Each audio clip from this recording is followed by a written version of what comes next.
Now, I know it's tempting to do those complex, advanced-looking movements, those interesting moves, but please understand that if you're a beginner and you cannot make easy, basic moves look natural and effortless, attempting the moves that are a little bit more complicated will be a disaster. So we have to start simple.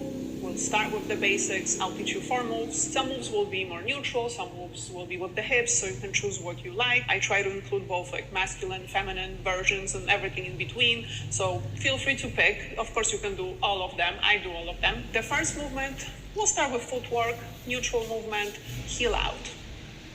If you don't know what to do on the dance floor, do this. Why I like this movement is not only because you are moving the feet and we will match it to the beat, so you can dance with rhythm, but because the heel is turning, it's turning your torso for you. You don't have to think about it, yet there is more going on than just the footwork.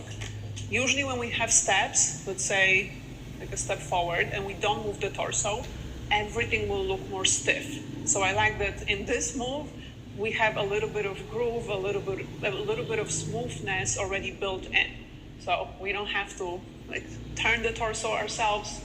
It's done for us. What is happening here is on the snare drum, I'm going to be turning the heel out, then stopping in the middle, and then going the other way. 1, 2, 1, 2, and let the torso do the twist that it wants to do.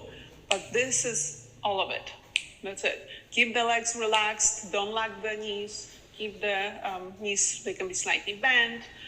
Don't do it on straight legs. And that's our move number 1.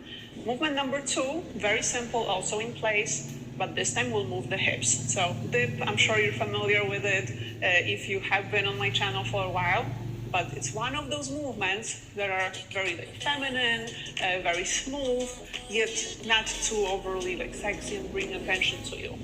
So we're going to go down, bending both knees, and as you come up, you're going to push the hip to the side.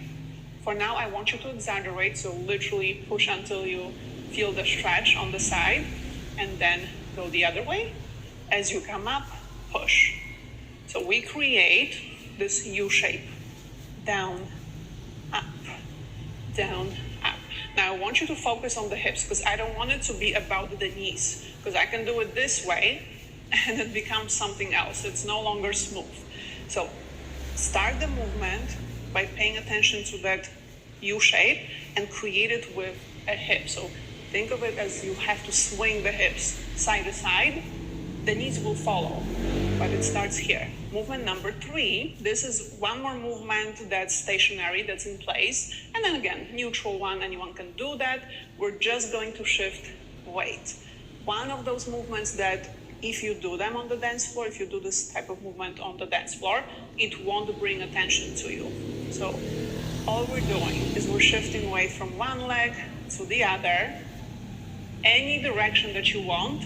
I want you to angle the torso a little bit, either inwards or outwards, doesn't matter. Just let the torso go whichever way, but you'll see that this looks so much better than just doing the shift and nothing else.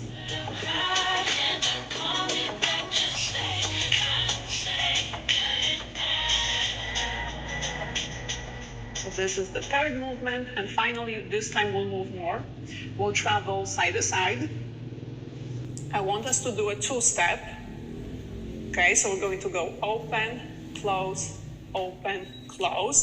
and keep this one small. Keep it shoulder width apart, maybe a little bit more, but don't exaggerate, because usually this is what beginners like to do. We want the step to be small.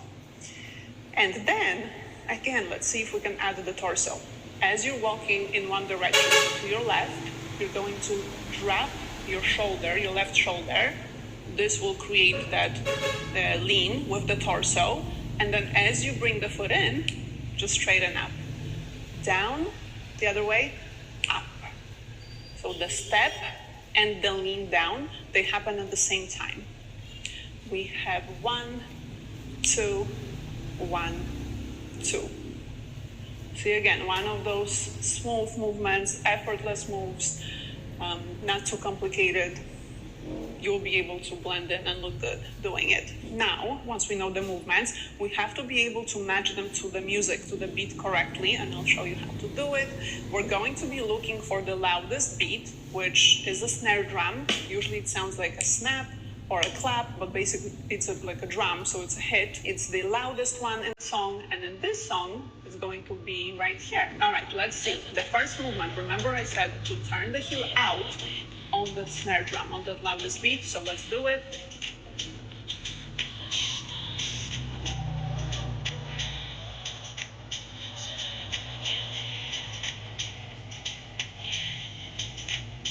Then, second move, we're moving the hips, we move the swing, and here, up on the snare. 1, 2, 1, 2.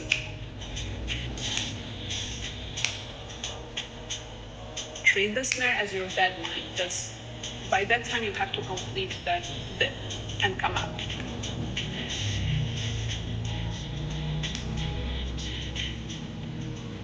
Nice. Move number 3. Remember, we were just shifting weight. And here, staying on beat is not that important because it's like a swaying, continuous movement. But just for reference, what I'm doing is I'm going to the side on the snare. You can do it slower or faster. With this one, it doesn't really matter. Remember, we can add the twist whichever way.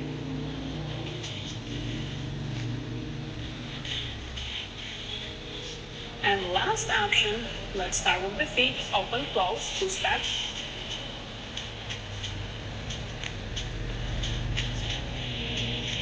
One, two, 1, 2, and then add the dip with the torso. Dip down, come up, down, come up.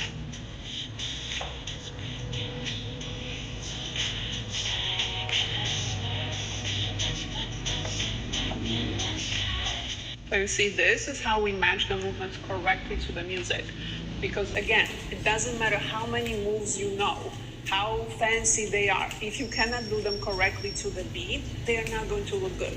And instead of blending in with others on the dance floor and dancing without embarrassing yourself, you will be embarrassing yourself, okay? So very important to match those movements correctly to the music. And let's look at how we can make those movements look even better. So usually what makes each movement look good is being able to move and add different layers to it, move different things at the same time. Because like I told you, if you're just moving the feet and nothing else is moving, your arms are like that, and just your feet go, it looks totally different, it looks awkward. But then adding those different layers, different body parts, it does require us to have coordination, to have the body control, to easily manipulate different things and put them together and make it look effortless. If you need help with coordination, I did a video on that, I will link it below. Very helpful. Actually, I have a whole playlist, so this will help. But since when you're on the dance floor and it's